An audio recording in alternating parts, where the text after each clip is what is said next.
Herança do Senhor são os filhos, o fruto do ventre, o seu galardão. Como flechas na mão do guerreiro, assim os filhos da mocidade. Repete comigo: flechas, guerreiro. É uma linguagem que aponta para a guerra. Como flechas na mão do guerreiro. Feliz o homem que enche, diga enche, deles a sua aljava. Quantas flechas cabia dentro de uma aljava? 5 flechas. Não será envergonhado quando pleitear com os inimigos à porta. É interessante que o texto está falando, está ligando felicidade com encher de flechas a aljava. Feliz o homem que enche deles a sua aljava. Eu tenho, aquele ali barbudinho é o Douglas, meu filho, casado com a Valéria, minha nora. Aí depois eu tenho a Letícia ao lado da Valéria, casada com o Felipe.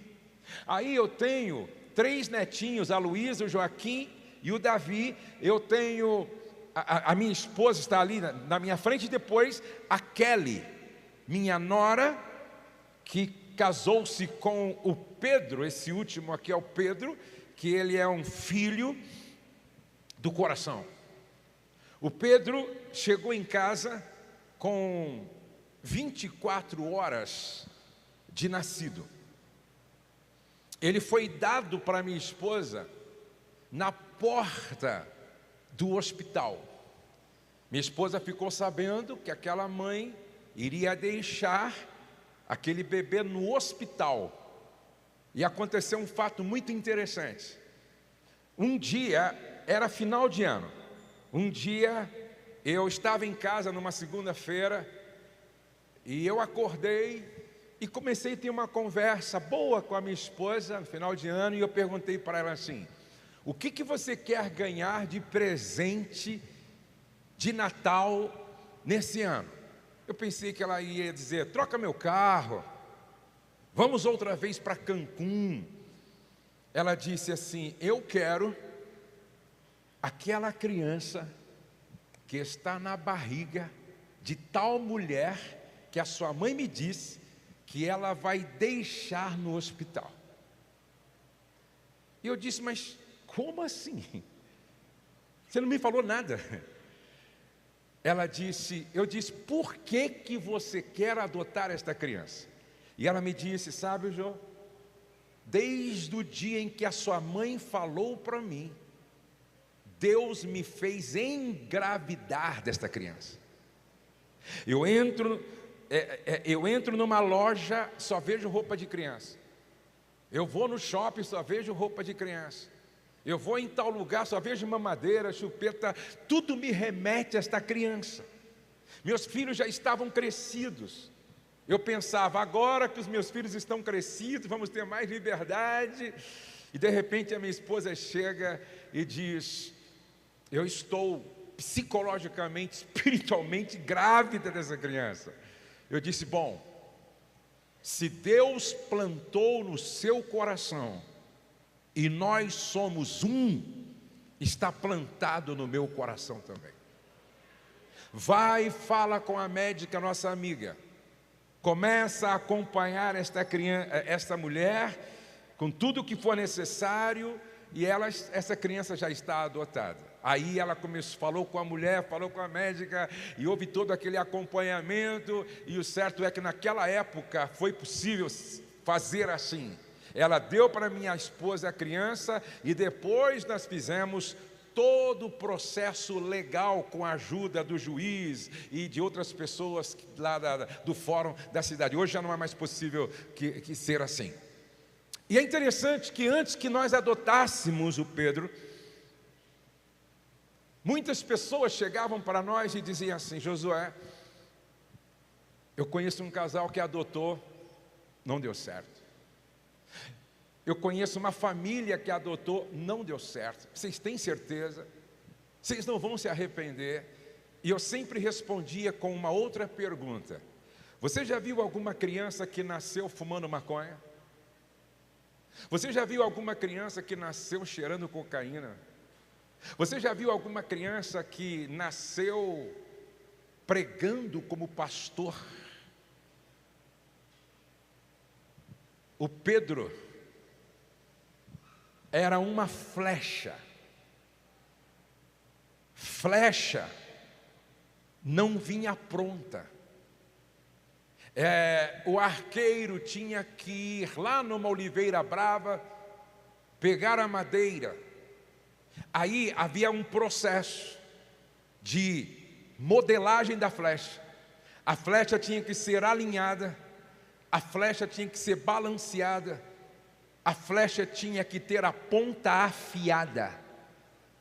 Assim como uma boa flecha era o resultado de um bom trabalho do arqueiro, cada filho é o resultado do trabalho que os pais estão fazendo.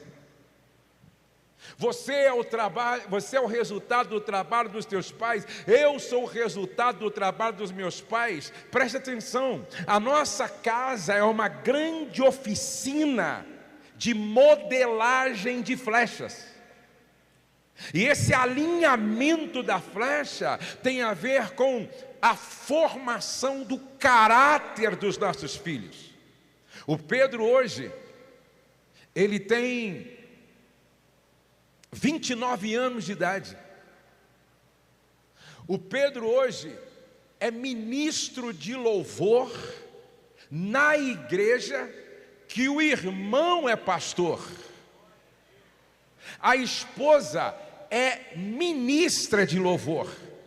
E é interessante que quando eles completaram 1 ano de casados, eu liguei para ela e disse assim: Kelly, como é que o Pedro está te tratando?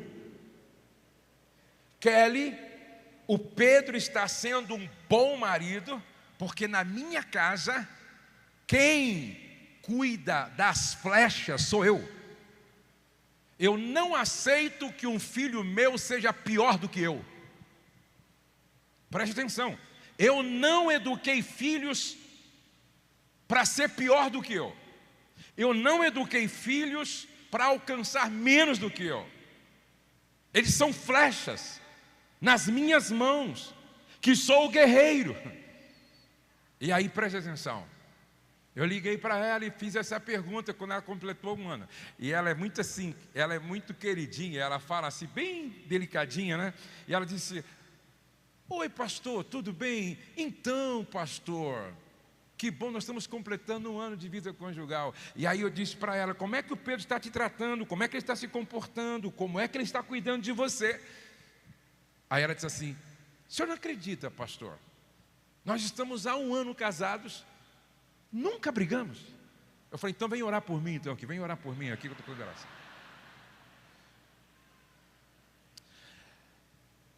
Preste atenção, o Douglas, ele dirige um movimento.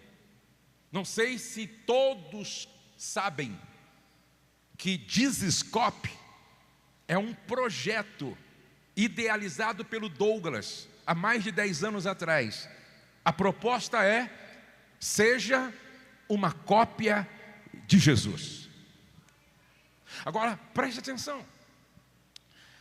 Quando Deus escolheu José para ser pai adotivo de Jesus, a gente aprende uma coisa muito importante. Deus poderia pensar assim: Maria vai ficar grávida por obra e graça do Espírito Santo. E quando o meu filho Jesus nascer, não precisa de homem nesta casa. Eu vou colocar um anjo para assisti-la naquilo que for necessário. E o meu filho vai nascer com uma programação mental de Deus. Um verbo encarnado. Não, mas Deus não pensou assim. Porque Deus não é o Deus da incoerência e do contrassenso. Por quê que Deus escolhe, elege José para ser pai adotivo de Jesus, porque nenhuma família pode ser saudável se não tiver a presença de um homem como pai, sacerdote, profeta e líder. Jesus precisava ter um pai, fisicamente falando, presente. E quando eu olho para José, eu fico imaginando, José sabia quem era Jesus. José tinha informações trazidas por anjos. Ele sabia, ele conversava com Maria, ele conhecia as Escrituras. José sabia quem era Jesus, sabia. E eu fico imaginando a responsabilidade que estava sobre José. Eu estou como educador de Jesus, o Filho unigênito de Deus, o Messias. O nome já apontava para um futuro profético, o Salvador. Eu creio que José educou, treinou, discipulou Jesus com uma frase na mente: eu não posso errar. Eu não posso errar. Agora preste atenção. José e Maria perdem Jesus no templo. E quando eles voltam para procurar Jesus com 12 anos, aonde é que Jesus estava? Jesus estava no templo, discutindo em alto nível teológico com os doutores da lei. Preste atenção, com 12 anos, Jesus está no templo, discutindo com os doutores da lei em alto nível. Eu pergunto, essa formação teológica, esse conhecimento das Escrituras, esta capacidade com 12 anos para discutir com os doutores da lei, foi obra do acaso ou foi um excelente trabalho feito por José? Agora você pode estar dizendo assim: ô Josué, graças a Deus que eu não tenho uma responsabilidade tão grande como a de José, de educar o próprio Salvador, o Messias. A pergunta que fica é: qual sempre foi, desde a eternidade passada, o grande sonho de Deus? Ter uma família com milhões de filhos parecidos com Jesus. Este sempre foi o grande sonho de Deus, ter uma família com milhões de filhos parecidos com Cristo Jesus. Deixa eu fazer uma pergunta aqui. Quantos querem ter uma família com filhos parecidos com Jesus? Levante a mão assim, por favor. Levante a mão assim. Aí, preste atenção. Se você me pergunta: Josué, como eu sei que como pai eu estou fazendo um excelente trabalho? Você está discipulando, educando, treinando filhos para que eles se pareçam com Jesus? Você está educando, treinando, discipulando filhos de forma intencional para que eles se pareçam com Jesus? Como Josué eu faço isso? Primeiro passo: se pareça com Jesus. Aonde é que está o problema? Muitos querem ter filhos parecidos com Jesus, mas o seu falar dentro de casa tem mais a ver com o diabo. As atitudes têm mais a ver com o diabo. Outro dia, aconselhando lá no espaço Amo Família, um casal, e na hora da sala terapêutica, ela disse: um dia Ele, meu marido, perdeu de mim no argumento na mesa com os filhos na hora da refeição. E ele ficou tão nervoso, que se levantou, me pegou pelos cabelos e saiu me arrastando pela casa, diante do olhar das crianças chorando. Como ter filhos parecidos com Jesus, se comportando como alguém governado por um demônio, pô. Então o primeiro passo para ter filhos parecidos com Jesus é se parecer com Jesus. Por que eu estou contando tudo isso? O Douglas, cadê a foto aqui, irmão? Eu vou contar a história da minha família, vou contar algumas coisas aí que é interessante todos saberem. O Douglas dirige um trabalho, um movimento, seja uma cópia de Jesus. Agora olha que coisa interessante. Meu pai, de saudosa memória, era pastor da Assembleia de Deus. E eu não me esqueço um dia, quando a igreja estava lotada na celebração do seu aniversário. E deram um presente para ele e tal. Meu pai era um homem muito sério, muito íntegro, muito justo, muito consagrado ao Senhor.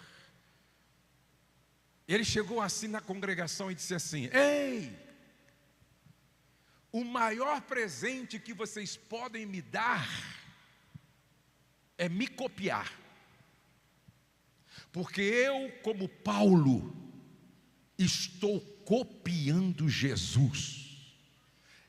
Tem que ter muita moral, Rafael, para dizer isso. Nunca vi meu pai gritar com a minha mãe. Meu pai, naquela época, ele não assistia televisão. Se ele chegasse em uma casa que tivesse televisão, ele sentava de costa. Meu pai, nunca vi meu pai de bermuda. Meu pai só ia para a igreja de paletó e gravata. Naquela época da Assembleia de Deus radical. Nunca vi meu pai falar mal de ninguém. Nunca vi meu pai comprar e não pagar. Nunca vi meu pai não liberar perdão para quem o traiu na liderança. Meu pai tinha uma integridade de caráter reconhecida na cidade. Me lembro que um dia ele falou assim para mim: vai na Casas Pernambucana e compra o que você precisa lá, meu filho, de roupa e tal, camisa. Eu fui, fiz uma compra. E aí eu disse para o rapaz: depois meu pai passa aqui e pagar. Ele falou: mas como assim? Eu não posso liberar para você levar o seu pai. Aí ele foi e falou com o gerente. O gerente me chamou e disse assim: quem é seu pai? Eu falei: é o senhor Zico Gonçalves da Silva. Ele olhou para o vendedor e disse: pode deixar ele levar a loja. Preste atenção, foi esse homem que no púlpito da igreja disse assim: ei, podem me copiar como pai, como marido, como sogro, como filho, podem me copiar, porque eu estou copiando Jesus. Vai vendo. Hoje o Douglas é líder de um movimento que se chama Seja uma Cópia de Jesus. Aí eu estou agora gravando um vídeo com meu neto Davi, o Davizinho, com 12 anos de idade, e eu gravando um vídeo para o meu canal. E eu pergunto para ele assim: Davi, o que você quer ser quando crescer? Ele falou: pastor, empresário e rico. Eu disse: tem que ser empresário para ser rico, só pastor não dá. Aí eu disse assim: Davi, perto de você, quem mais se parece com Jesus? Assim, perto de você, quem mais se parece com Jesus? Ele disse: meu pai. Ele disse assim: vô, meu pai é muito parecido com Jesus. Eu nunca vi meu pai perder o equilíbrio emocional. Eu nunca vi meu pai desejar o mal para ninguém. Eu nunca vi meu pai falar mal da vida de ninguém. A minha nora um dia disse assim: tem hora que eu não sei se sou casado com um homem ou com um anjo. Vocês entendem? Aí eu, assim, admirado com ele falando, aí ele olhou para mim e falou: vô, o senhor também parece com Jesus. Eu falei: escapei. Mas o que mais me emocionou, eu estou falando de um garoto de 12 anos, a mesma idade que Jesus discutia com os doutores da lei no templo. Ele olha para mim e diz assim, bem sério: sabe, vô, qual é o meu grande desejo? Ser parecido com Jesus como vocês. Ser parecido com Jesus como vocês. A sua vida fala mais alto do que a sua voz. Os nossos filhos aprendem mais por contemplação do que ouvindo sermões. Agora, quem olha para a minha família, o Douglas hoje lidera um movimento Desescope, a esposa Valéria é uma exímia ensinadora da palavra, profunda nas ministrações. A Letícia é líder do ministério de crianças. O meu genro lidera um ministério editorial. Ele hoje é responsável pela maior editora que faz produção independente na nação. Eu já disse que o Pedro é ministro de louvor. Eu já disse que a Kelly também é ministra de louvor e trabalha também na parte administrativa do ministério. A minha netinha Luísa, com 14 anos, chegou para mim e disse assim: vô, o senhor lidera o Encontro Nacional de Mulheres, deixa eu pregar lá 15 minutos. Olhem para cá. Aí vocês olham para a minha família e falam: devem ter nascido com uma programação mental de anjo. Não. O Pedro foi criado na igreja. Ele ouviu histórias da palavra desde criança. Eu sempre levei meus filhos para a igreja. Mas com 20 anos de idade, de tanto ouvir progressistas no YouTube, ele é muito inteligente. Ele tem um nível de capacidade de aprender acima da média. Ele fala inglês fluente, fala francês, agora está falando japonês. É um grande músico e aprende tudo com muita facilidade. Ele teve sempre problema na escola, porque quando a professora estava ensinando algo, ele já sabia quase que para ensinar a professora. E de tanto ouvir progressistas, ele se tornou um ateu. Foi se afastando de Deus, até que não acreditava mais em Deus. Não leio a Bíblia mais, pai, não faz sentido para mim, não acredito em Deus. Eu não oro mais, pai, porque não faz sentido para mim, eu não acredito em Deus. E aí? Como fica agora? Eu eduquei, eu treinei, eu ensinei, fui um exemplo, e o meu filho agora? Eu gostaria que você entendesse uma coisa: não desista dos seus filhos, ainda que se tornem ateus. Continue acreditando em milagres. E você precisa ser inteligente. Eu um dia falei: Senhor, parece que quanto mais eu falo para Ele, mais aumenta a resistência. Quanto mais eu tento ministrar a Ele, maior é a resistência. Houve um momento em que o Espírito Santo falou assim para mim: fale mais com a sua vida do que com palavras. Ame-o como você nunca o amou. Aí então, o que eu fazia? Eu dizia assim: Pedro, ele gosta muito de carro, Fórmula 1 e tal, gosta muito de carro. Eu dizia: Pedro, o pai amanhã vai viajar para tal lugar. E eu tinha um carro muito bom, ele gostava de dirigir. Eu falei: você me leva no aeroporto? Claro, pai, que horas? Eu vou sair 7 horas, 6h30 eu estou pronto. 7 horas ele estava lá, dirigindo meu carro. Para ele, era levar o pai. Para mim, era 1h30 ao lado dele, demonstrando amor. Você vê me... Aí eu viajava, chegava no hotel, ligava para ele: filhão, pai chegou, cheguei bem, e você? Chegou bem, papai te ama.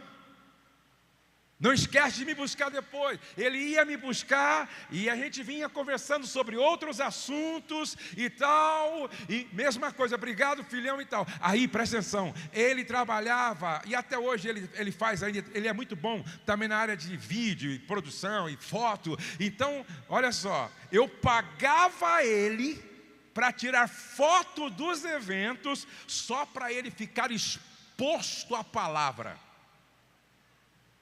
Congresso Nacional de Mulheres, quanto você vai cobrar do pai? R$2.000, tá, vai lá tirar foto. R$2.000 só para você ouvir a palavra. Eu pensava, né? R$2.000 para você ouvir a palavra.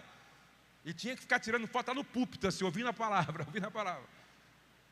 Aí, congresso de pastores, vai lá, pagava para ouvir a palavra. Aí, congresso de homens, vou te pagar, vai lá e tal. Vai vendo. E nós orando, e orando. Aí o irmão Douglas, o irmão Douglas: ô Pedro, vai lá na célula tocar. Só que o cara é ateu, está fumando, tomando cerveja. Douglas, não tem problema, eu quero que você vá lá tocar, só para ele ficar exposto à palavra. E ele ia lá tocar, depois de tomar uma cerveja, ia lá tocar. Aí, Douglas, Pedro, Congresso Nacional de Solteiros, 1000 solteiros. Quanto você vai cobrar do pai? Cobrava, vai lá tirar foto. Vai vendo. Quem ia pregar naquela noite? Jesus Cop, Douglas. E o Douglas cheio de Deus, cheio do Espírito Santo, está pregando. Está pregando, está pregando. E o Pedro com a câmera dele. De repente o Pedro fica hipnotizado pela palavra. E ele pregando. E de repente a glória de Deus através da palavra toma o Pedro. Aí o Pedro contou que ou ele sentava ou caía ele, a máquina, porque ele não suportou ficar de pé diante da manifestação da glória do Eterno que tomou a Darabagachai.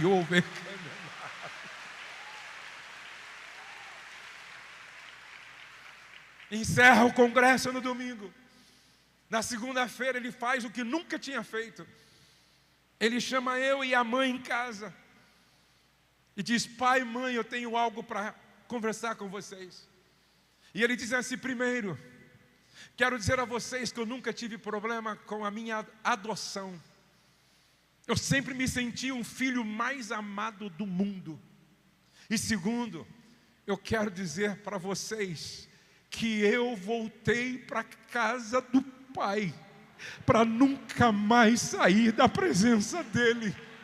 Eu tive um encontro com Deus, pai. Eu tive um encontro com Deus, mãe. Não desista da tua filha. Não desista do teu filho. Parece às vezes que nada está acontecendo, mas as tuas lágrimas são recolhidas em odres sagrados e depositados na presença de Deus, e a seu tempo as cadeias vão cair, a mão de Deus vai alcançar e o milagre vai acontecer.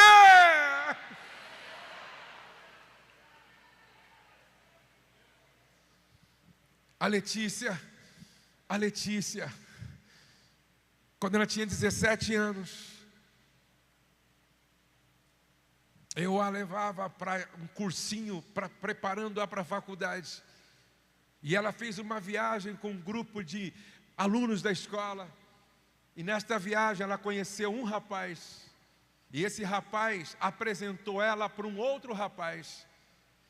E no portão da minha casa, e eu não sabia disso. E esse outro rapaz apresentado era um viciado, inveterado em cocaína. Esse rapaz seduziu o coração da minha filha. E eu a levava para o cursinho, deixava ela na porta e vinha para casa. Ela esperava a gente virar as costas e saía com esse rapaz.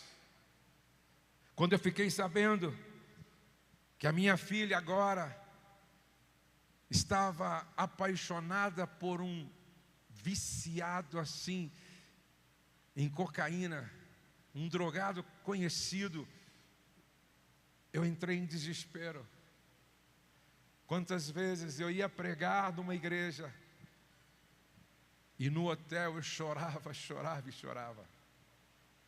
E aí aconteceu um fato engraçado, porque ela, como adolescente muito esperta, ela dava um drible em nós para falar com o rapaz.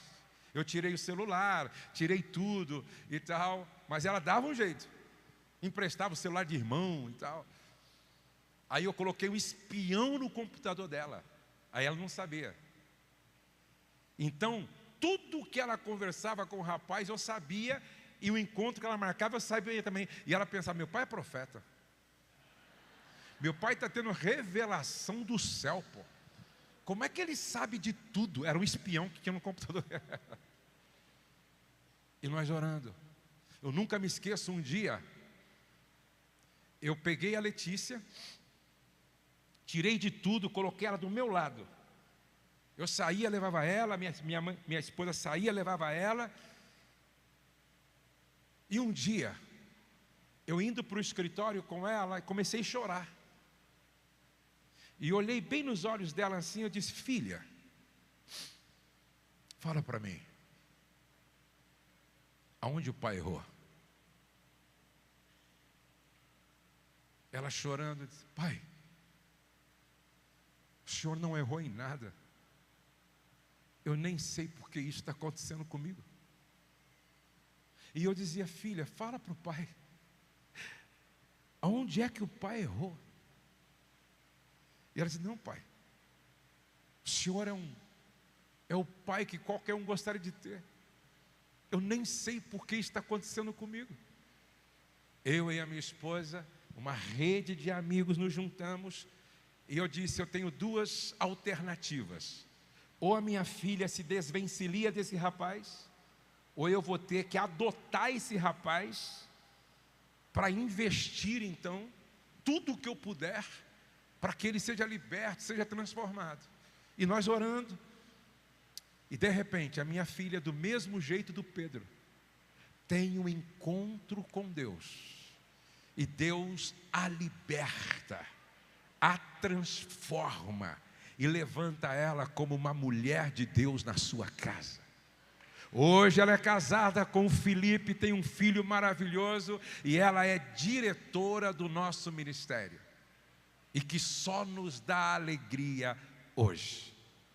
O Douglas, um dia, ele entrou na minha sala, pai, me ajuda, pai, me ajuda. O que foi, meu filho?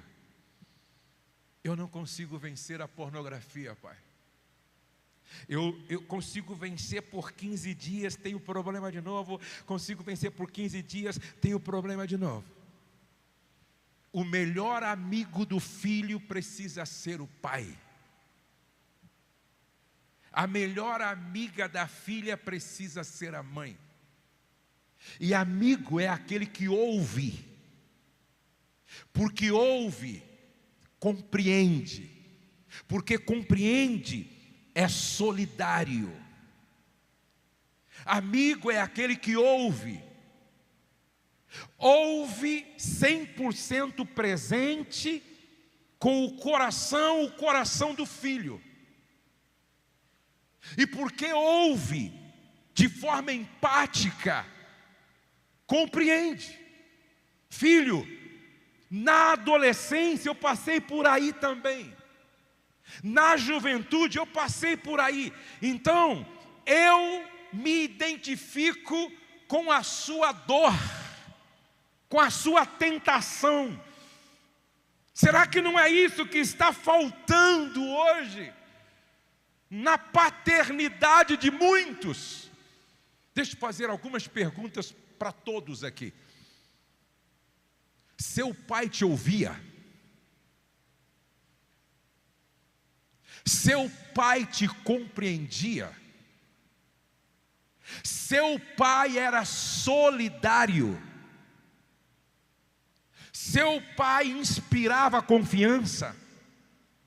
Seu pai confiava? Seu pai compartilhava sonhos? Preste atenção. Nenhuma outra ferida emocional é mais profunda e causa mais dano do que uma ferida emocional provocada por um pai. Um pai que não ouve. Conheço a história de um menino que ia muito mal na escola, passou com dificuldade na universidade, e o pai cobrava. Na universidade um dia, ele fez um trabalho, tirou nota máxima. Ele chegou para o pai e disse: pai, dá uma olhada na nota que eu tirei aqui na universidade. O pai ia passando: pai, dá uma olhada, tirei nota máxima. O pai não parou, o pai fez assim, olhou e disse: para mim você continua sendo o mesmo bosta. 7 dias depois, esse menino estava se suicidando, cortando os pulsos. Preste atenção. Aí você me pergunta: pastor Josué, o que é que pode provocar uma ferida emocional paterna? Abuso. Eu quero terminar dizendo para vocês alguma coisa sobre abuso que vem incomodando muito o meu coração.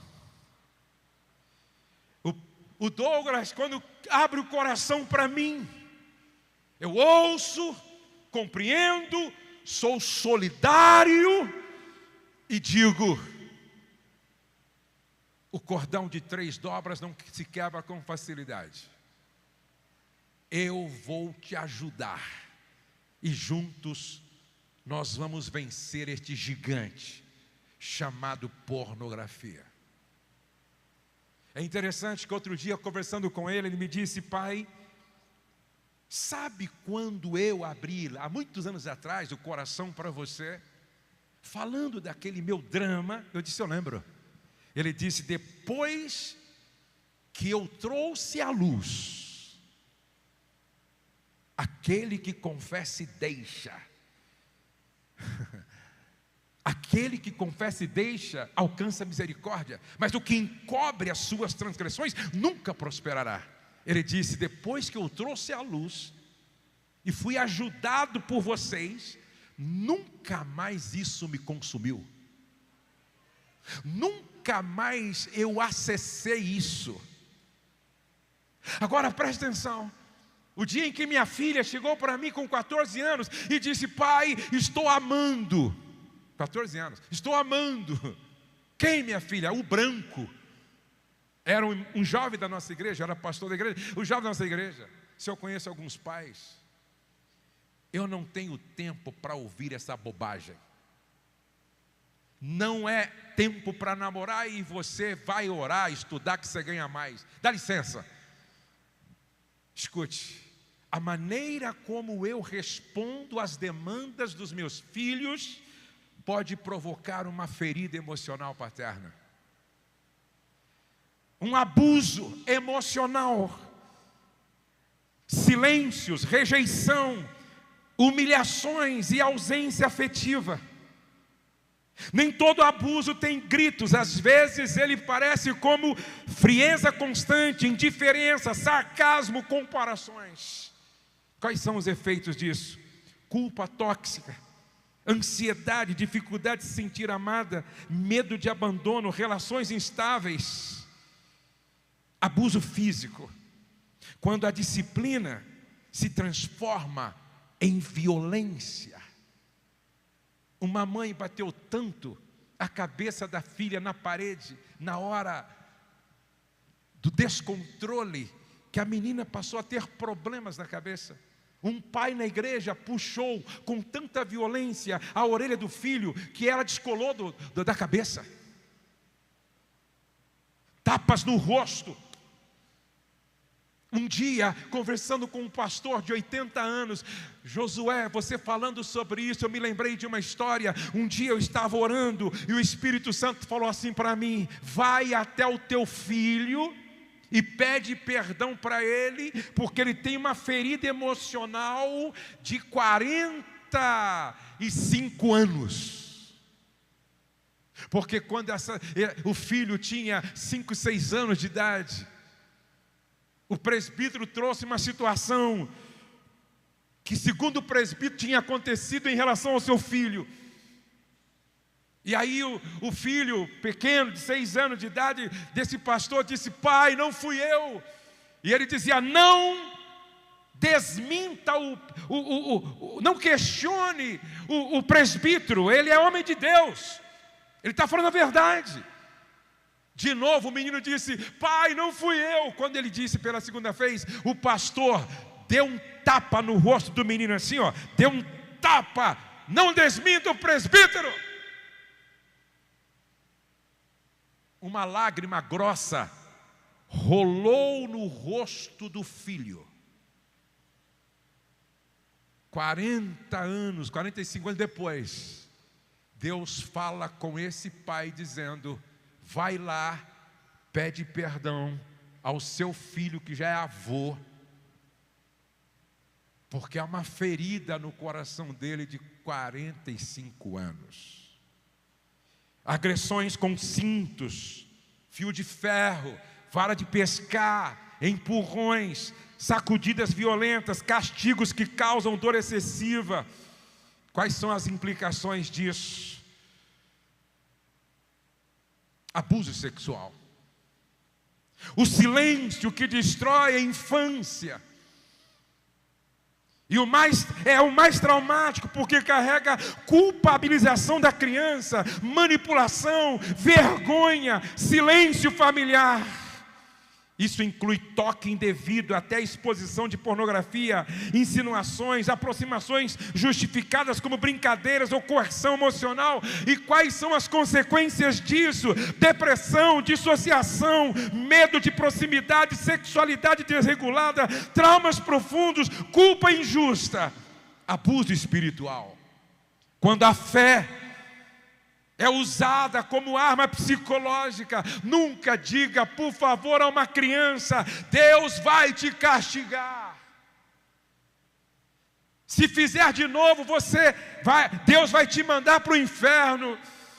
Você é uma decepção para Deus. Se errar de novo, Deus vai te abandonar. Gente, isso é abuso espiritual, quando a fé é usada como arma psicológica. Aí então essa criança cresce com fé distorcida, medo de Deus, espiritualidade adoecida, dificuldade de confiar no amor divino. Abuso social, isolamento e controle excessivo, proibir a criança de brincar com outros por ciúmes ou controle, retirar atividades como forma de punição constante, expor a criança à vergonha pública, trancá-las em quartos escuros. Quais são os efeitos disso? Dificuldade de socialização, fobias, insegurança, dependência emocional, abuso por negligência, quando os pais simplesmente não veem, falta de cuidado básico, higiene, alimentação, proteção, falta de supervisão, afeto, presença emocional, abuso verbal, quando a língua fere mais que a mão, pais que dizem: você não presta, você é burro, você é um porco, você só me dá trabalho, você é a minha vergonha, você deveria ter nascido morta. A Bíblia diz que a morte e a vida estão no poder da língua, e quem bem a utiliza come do seu fruto. Palavras que matam, palavras que ferem, palavras que desenham da forma errada um futuro profético dos filhos, você nunca vai dar para nada. Isso afeta a autoestima. Os efeitos são baixa autoestima, insegurança, medo crônico, dificuldade de confiar em adultos, autocobrança destrutiva. E por que isso acontece dentro de lares? Repetição de padrões familiares, estresse emocional dos adultos, imaturidade emocional, falta de conhecimento sobre infância, confusão entre autoridades e autoritarismo. Aqui vocês estão vendo meus filhos. Nunca eu disse para um filho meu vagabundo, nunca. Nunca eu disse para um filho meu besta. Nunca eu disse para um filho meu idiota. Nunca eu disse para um filho meu: você não vai dar para nada. Nunca eu disse para um filho meu: você é a vergonha do meu ministério. Eu sei que palavras de um pai são decretos na vida de um filho. Eu sei que palavras de um pai desenham o futuro profético de um filho. Se o Douglas é o que é, foi ele quem fez o prefácio desse livro aqui, ó. Sabe por quê? Porque o Douglas, todas as vezes que me encontrava em casa, eu dizia: repete aí com o pai: eu nasci para vencer, eu nasci para dar certo, eu nasci para a glória de Deus, eu nasci para ser uma bênção. Eu encontrava a Letícia: repete com o pai: eu nasci para vencer, eu nasci para dar certo, eu nasci para a glória de Deus, eu nasci para ser uma bênção. Eu encontrava o Pedrinho, que chegou em casa cheio de traumas intrauterino, na medida em que ele cresceu e aprendeu a falar: repete com o pai aí: eu nasci para vencer, eu nasci para dar certo, eu nasci para a glória de Deus. Se os meus filhos são o que são, apesar das crises que passaram, é porque eu profetizei, eu declarei, eu ministrei, eu desenhei o futuro profético deles. Agora olhem para cá, eu termino aqui. Quem aqui, na medida em que eu fui ministrando, você lembrou-se do seu pai e você disse: eu sofri esse abuso? Um abuso psicológico, um abuso espiritual, um abuso emocional, um abuso verbal, um abuso social. Quem aqui? Levante a sua mão, por favor. Pastor, eu lembrei. Fique de pé. Todos que lembraram, fique de pé, por favor. Eu lembrei, pastor. Foi duro. E até hoje isso dói dentro de mim. Eu sofri abandono.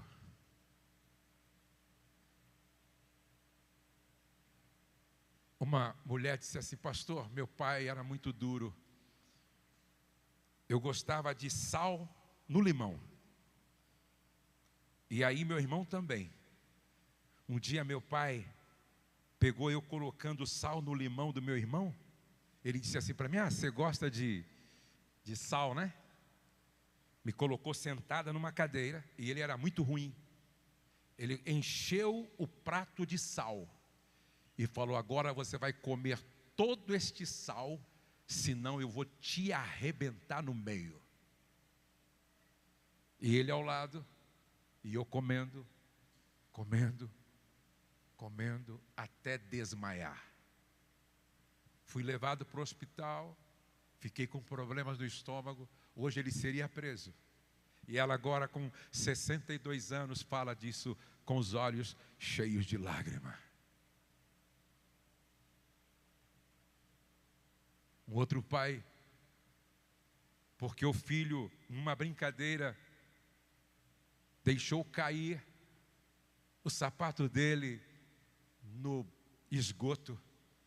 Ele, quando soube que foi o filho, ele ficou tão possesso que ele pegou o menino pelo cabelo e assim, esfregou o rosto do filho nas fezes. Esse homem agora com 60 anos conta para mim assim: eu ainda lembro, pastor, da minha mãe lavando o meu rosto e olhando para o meu pai e dizendo: por que você fez isso com o menino? Por que você fez isso com o menino? Escute, não dá para trazer seu pai aqui, mas eu quero representar o seu pai. Olhe para cá, me veja e imagine seu pai. E eu quero dizer: filho, me perdoe. Eu não fui o pai que você precisava. Filha, me perdoe. Em vez de te proteger, eu fui um abusador. Filho, me perdoe. Porque em vez de te abençoar com palavras, eu ministrei palavras de maldição sobre a sua vida. Filho, me perdoe. Filha, me perdoe, porque na escola, quando todas as meninas tinham o pai, no dia dos pais, para abraçá-las, você olhava para o lado e eu não estava lá, porque covardemente, ao abandonar sua mãe, eu abandonei vocês. Me perdoe, filha. Filho, me perdoe, porque em vez de eu ser um exemplo de integridade, eu fui um mau caráter, um impuro, um imoral, um prostituto. Filho, me perdoe. Filha, me perdoe, porque ao agredir sua mãe e tirar sangue nas agressões, na verdade eu estava agredindo você também. Me perdoe. E que hoje, o Pai nosso que está nos céus, que nos ama de forma incondicional, libere perdão e nos ajude a perdoar. Porque só o perdão pode nos levar à libertação e cura de uma ferida. E preste atenção, uma ferida não curada nos governa e se torna o nosso ídolo, se torna as lentes do óculos através das quais a gente enxerga a vida. É por isso que hoje à noite, Deus, através do seu Espírito, tem pressa em nos curar. Esta é uma noite de cura, é uma noite de libertação. Você não teve um pai como eu tive e como meus filhos tiveram, mas a partir de você a história pode ser outra. Agora eu quero fazer um convite.